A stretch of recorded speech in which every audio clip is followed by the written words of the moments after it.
Pouring grease down the drain, once it cools in the pipes, it starts to clog the pipes, which restricts flows.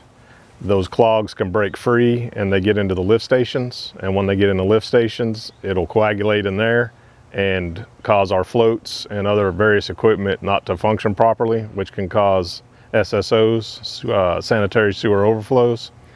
It can get into our pumps and clog our pumps. So then we have to shut the pumps down, open them up, clean them out, put them back together.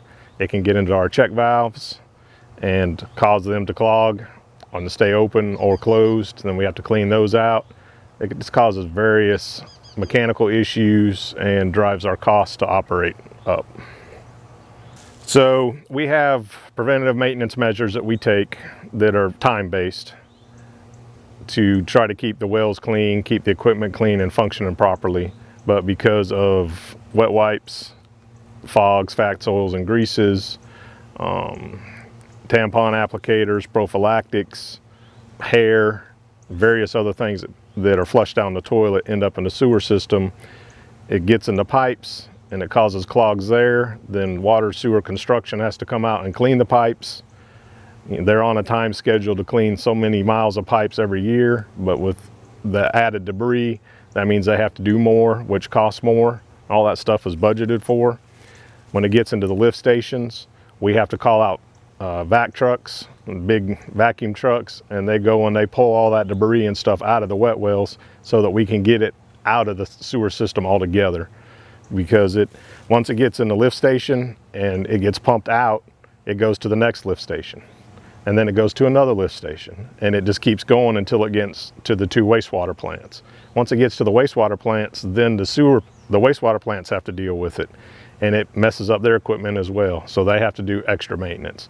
It just keeps building and building cost-wise all the way down the system, until it's removed at some point. And it's all extra added cost.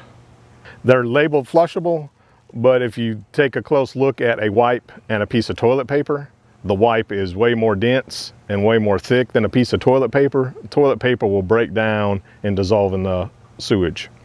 The wipes do not break down and they do not dissolve as quickly as toilet paper does. The wipes will mix with themselves, they'll mix with the grease, and they become one big lump or clump.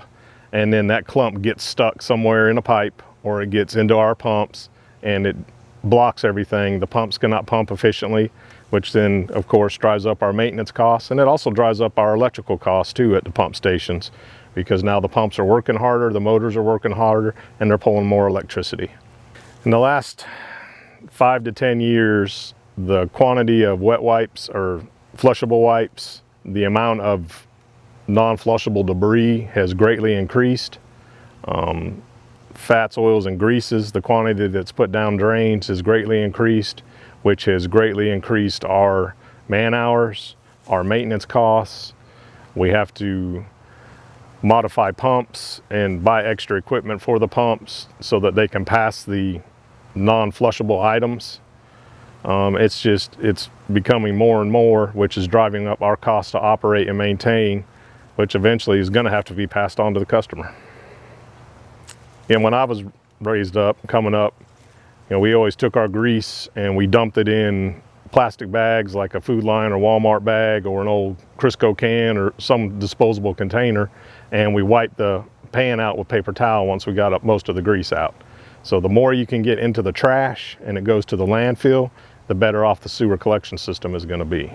As far as flushable wipes and more solid materials, toys, tampon applicators, prophylactics, they do not break down in the sewer system. So as they're flowing through the system and going through pumps, they get all intertwined and mixed together, and they come out in big clumps and cause just a multitude of problems. All that needs to be disposed of in trash and gone to the landfill.